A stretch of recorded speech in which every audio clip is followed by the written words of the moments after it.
मुंबई का एक काफ़ी मशहूर गर्ल्स कॉलेज है, एसएनडीटी। लेकिन आज हम इस कॉलेज की पढ़ाई या फेस्ट की बात नहीं करेंगे, बल्कि इससे जुड़ी एक ऐसी खौफनाक कहानी को समझेंगे जो आज भी वहाँ के गलियारों में सुनाई देती है। तो चलिए इस रहस्य से पर्दा उठाते हैं। पूरी कहानी का सार असल में इसी एक सवाल में छिपा है। सोचिए, जब कोई भूतों में मानता ही ना हो और उसे सीधा सीधा एक आत्मा का सामना करने की चुनौती दे दी जाए, तो नतीजा क्या हो सकता है? यही सवाल हमें इस कहानी के बिल्कुल सेंटर में ले जाएगा। तो सबसे पहले उस जगह की बात करते हैं जहाँ ये सब कुछ हुआ। एसएनडीटी कॉलेज की एक पुरानी, बिल्कुल वीरान इमारत। ये जगह अब इस्तेमाल तो नहीं होती, लेकिन इससे जुड़ी कहानियां आज भी जिंदा हैं। कहानियों के मुताबिक उस इमारत में एक औरत की आत्मा भटकती है, और सबसे अजीब बात यह है कि ठीक रात के 2 बजे उसकी आवाजें पूरे कॉलेज में गूंजने लगती हैं। अब वो इमारत एक खंडहर बन चुकी है, जंगली पौधों और मकड़ी के जालों से भरी हुई। स्टूडेंट्स इसके बारे में बातें तो बहुत करते हैं, पर वहां जाने की हिम्मत आज तक किसी ने नहीं की। और यहीं से इस कहानी में एंट्री होती है हमारे मेन कैरेक्टर्स की। एक चैलेंज, एक हिम्मत जो डर को परखने के लिए दी गई थी और जिसने उस खौफनाक रात की नींव रखी। ये है रोहन, एक 20 साल का लड़का जिसे इन भूत प्रेत की कहानियों पर जरा भी यकीन नहीं था। उसकी एक दोस्त जो उसी कॉलेज में पढ़ती थी, उसने जब उसे इस भूत की कहानी सुनाई तो रोहन उसका मजाक उड़ाने लगा। बस इसी बात पर उसे उस इमारत में एक रात बिताने का चैलेंज मिला, जो उसने फौरन मान लिया।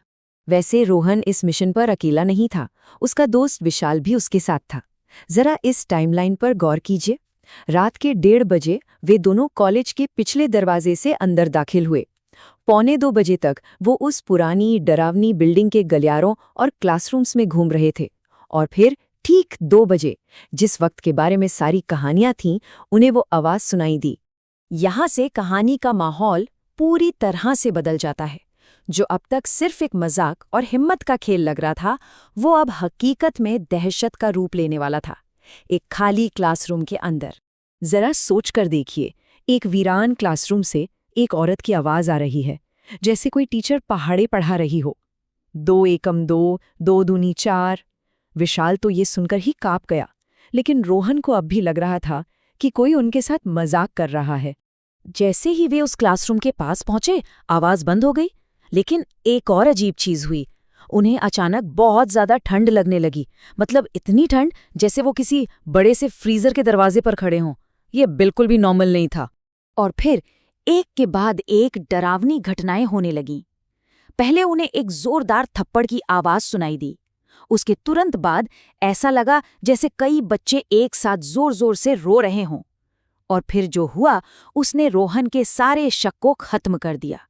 उन्होंने अपनी आंखों से देखा कि ब्लैकबोर्ड पर चौक अपने आप चल रहा है। उस चौक ने ब्लैकबोर्ड पर यह संदेश लिखा, मुझे यहां मारा गया था और अब मैं अपना बदला लेना चाहती हूँ। ये पढ़ते ही दोनों दोस्तों की रूह कांप गई। अब ये कोई मजाक नहीं था, ये हकीकत थी, और वो बेहद बेहद डरावनी थी। डर के मारे वे तुरंत उस क्लासरूम से बाहर भागे। लेकिन जैसे ही रोहन बिल्डिंग के बाहर पहुंचा, उसने देखा कि विशाल उसके साथ नहीं है। वो गायब हो चुका था। घबराहट में रोहन ने विशाल को आवाज लगाई, पर कोई जवाब नहीं मिला। अब हम कहानी की सबसे रहस्यमयी हिस्से पर पहुंचते हैं।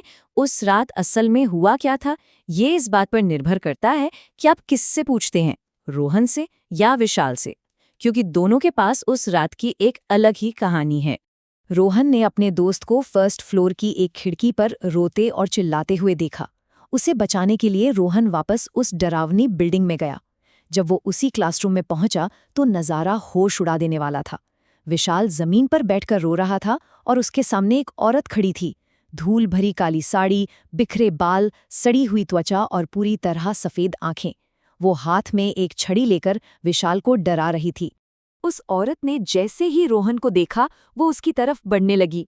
रोहन चीखते हुए नीचे की तरफ भागा, लेकिन सीढ़ियों पर उसका पैर फिसला और वो गिर के बेहोश हो गया।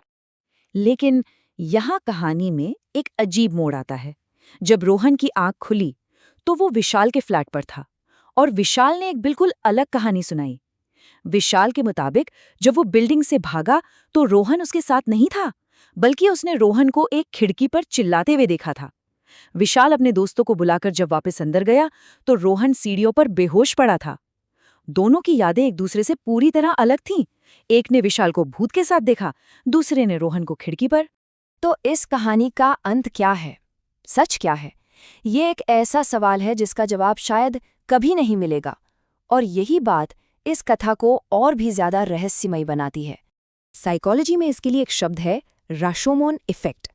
ये तब होता है जब एक ही घटना को देखने वाले लोग उसे पूरी तरह से अलग अलग तरीके से याद रखते हैं। क्या यहाँ भी ऐसा ही कुछ हुआ था? क्या उस रात के खौफ ने दोनों दोस्तों की यादों को इस कदर बदल दिया था, या फिर कोई अलौकिक शक्ति काम कर रही थी? उस रात का नतीजा ये हुआ कि रोहन का नास्तिक होना हमेशा के लिए खत्म हो गया।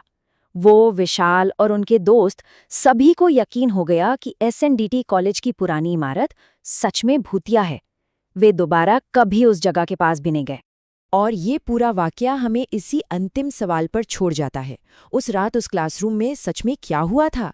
क्या रोहन ने जो देखा वो सच था, या विशाल ने जो बताया वो, या फिर सच इन दोनों कहानियों के बीच कहीं छिपा है? ये एक ऐसा रहस्य है जो शायद हमेशा एसएनडीटी कॉलेज के उन वीरान गलियारों में ही दफन रहेगा।